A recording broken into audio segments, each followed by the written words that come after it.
Okay, so recently moved houses to a nicer area.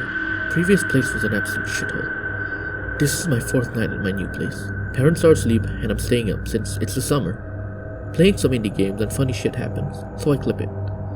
Later, I go back and review the clip. Some weird ass voice begins saying bye or hi every 5 seconds. And I am beyond creeped the fuck out. Message my friends, send them the clip, and they're like, what the fuck?